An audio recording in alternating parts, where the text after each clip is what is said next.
नमस्कार प्यारे बच्चों। पिछले क्लास में हम एक कविता पढ़ते थे, तुम्हें याद है? हाँ, कविता का नाम क्या है? हताशा से एक व्यक्ति बैठ गया था। तो आज हम इस कविता पर नरेश सक्सेना जी द्वारा लिखी गई टिप्पणी पढ़ने को जाते हैं। क्या तैयार है ना? अच्छा, देखो यह है हमारा पाठ। കവി വിനോദ് കുമാർ ശുക്ല എഴുതിയിട്ടുള്ള ഹതാശാസി एक വ്യക്തി बैठ गया था എന്ന കവിതയിൽ നരേഷ് സക്സേനാജി എഴുതിയിട്ടുള്ള टिप्पणी ആസ്വാദനക്കുറിപ്പ് ഇതാണ് നമ്മൾ പഠിക്കാൻ പോകുന്നത്. देखिए फर्स्ट पैराग्राफ। विनोद कुमार शुक्ला अपनी मौलिकता के साथ ही भाषा की अनगढ़ता के लिए विख्यात है, किंतु इस कविता में मौलिक होने के साथ ही वे काव्य शिल्प के सिद्ध कवि की तरह ഭീതിക്കായി ദേത്തെ ഹെ. വിനോദ് കുമാർ ശുക്ല തൻ്റെ മൗലികതയോടുകൂടെ തന്നെ ഭാഷയുടെ കാര്യത്തിലും പ്രശസ്തനാണ്.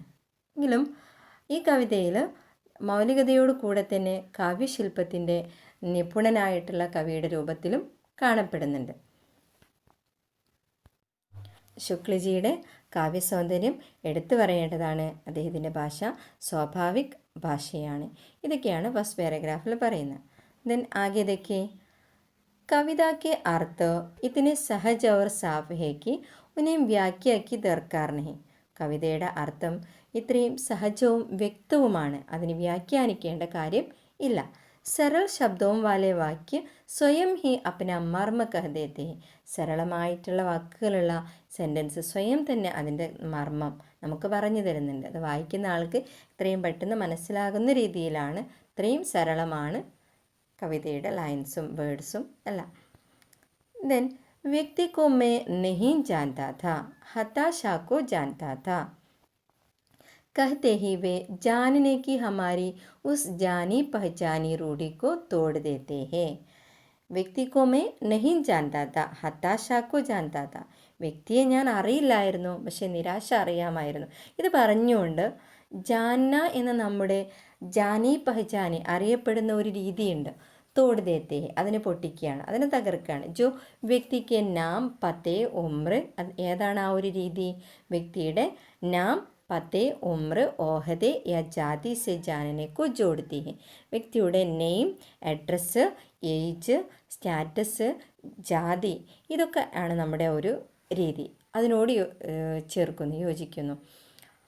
यदि हम किसी व्यक्ति को उसकी हताशा, निराशा, असहायता या उसके संकट से नहीं जानते तो हम कुछ नहीं जानते. ഇവിടെ പറയുകയാണ്, നമ്മളൊരു വ്യക്തിയുടെ ഹതാശ, നിരാശ, അയാളുടെ നിസ്സഹായാവസ്ഥ, അയാളുടെ സങ്കടങ്ങൾ, വിഷമങ്ങൾ, ഇതൊന്നും നമുക്ക് അറിയുന്നില്ല എങ്കിൽ നമുക്കൊന്നും അറിയില്ല എന്ന്. ഈ ഒരു ലൈൻസിലൂടെ കവി പറയുന്നത് എന്താണ്? നമ്മളൊരു വ്യക്തിയെ എങ്ങനെയാണ് മനസ്സിലാക്കേണ്ടത്? നമ്മുടെ ഒരു ശൈലി എന്താണ്? ഒരു വ്യക്തിയെ കണ്ടാൽ അദ്ദേഹത്തിൻ്റെ ഡീറ്റെയിൽസ് എടുക്കുക, പേര്, അഡ്രസ്സ്, അയാളുടെ സ്റ്റാറ്റസ്, അയാളുടെ നിലവാരം, ഇതൊക്കെ മനസ്സിലാക്കുക എന്നുള്ളതാണ്.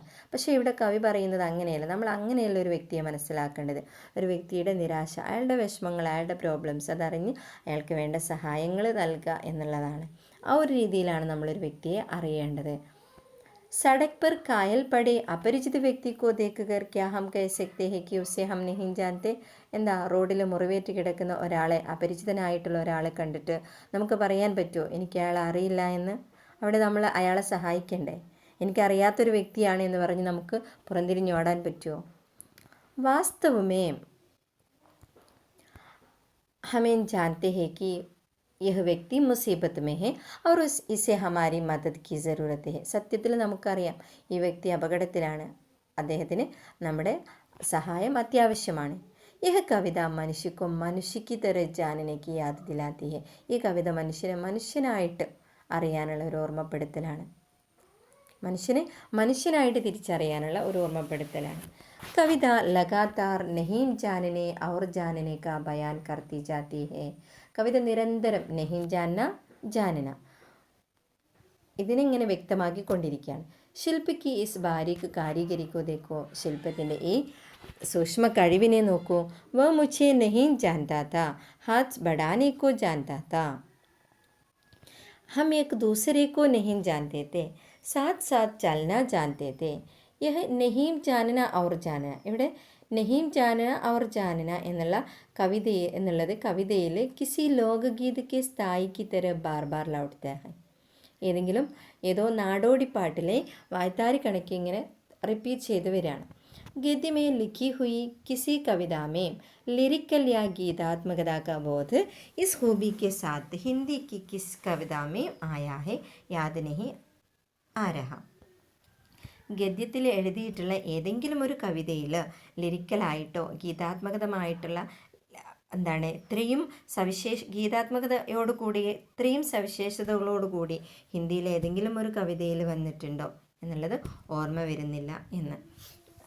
जैसे किसी गज़ल में आखिरी शेर के आखिरी शब्द श्रोताओं की ज़ुबान पर आपसे आप आ जाता है.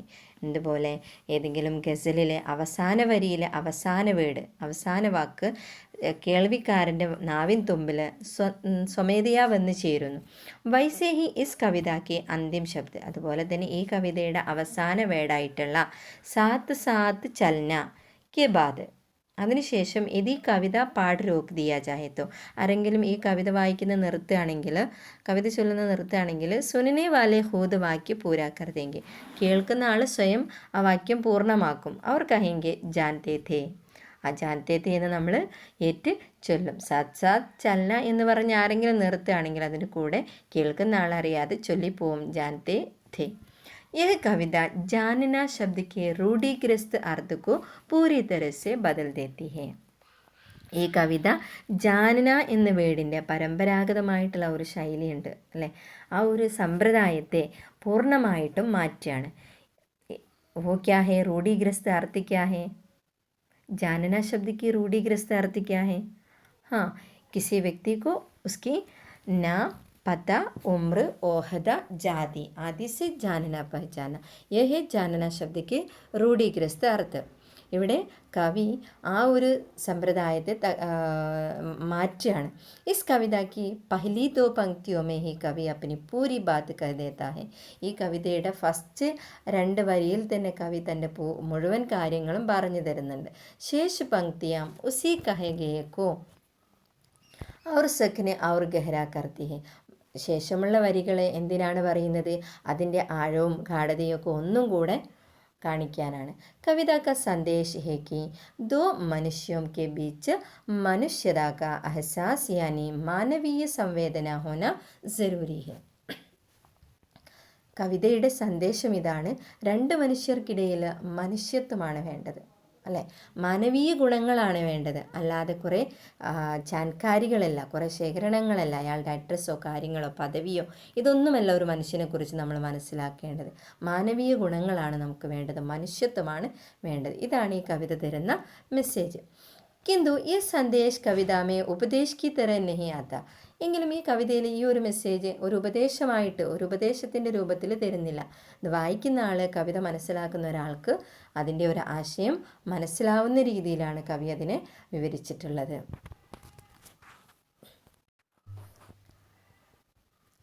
इतना है यह टिप्पणी. तो इस टिप्पणी से हमें क्या क्या है पढ़ने के लिए? എന്തൊക്കെയാണ് ഇതിൽ നമുക്ക് മനസ്സിലാക്കാനുള്ളത്? അസൽ മേ ഹം ഏക് വ്യക്തി കോ കൈസ ജാനന ചാഹിയേ. ശരിക്കും നമ്മളൊരു വ്യക്തിയെ എങ്ങനെയാണ് മനസ്സിലാക്കേണ്ടത്? വ്യക്തി കോ ഉസ്കി ഹതാശ, നിരാശ, അസഹായത आदि को जानना पहचानना चाहिए. देन कवि की राय में हमारा रूढ़ी क्या है? किसी व्यक्ति को उसकी नाम, पता, ओहदा, जाति आदि को जानना पहचानना है. देन कविता का संदेश क्या है? हाँ, 2 मनुष्यों के बीच मनुष्यता का एहसास यानी मानवीय संवेदना होना ज़रूरी है, जानकारियाँ ज़रूरी नहीं. हम देखो टिप्पणी के आधार पर लिखे. जानने के रूढ़िग्रस्त आधार, जानने के असली ആധാർ. റൂഢിഗ്രസ്ത ആധാർ എന്തൊക്കെയാണ്? പരമ്പരാഗതമായിട്ട് നമ്മുടെ ഒരു ശൈലി എന്താണ്? नाम को पहचानना, जाति जानना, ओहदा अल्ले आदि. ദെൻ ജാനയ്ക്ക് അസലി ആധാർ, റിയലായിട്ട് നമ്മൾ ജാന്ന എന്നുള്ളതിൻ്റെ ഒരു യഥാർത്ഥ രൂപം എന്താണ്? ഹതാശ, നിരാശ, आदि को जानना पहचानना आदि है। बच्चों, आज के लिए इतना है, बाकी हमें अगले क्लास में चर्चा करेंगे। अच्छी तरह से पढ़ो और समझो। धन्यवाद।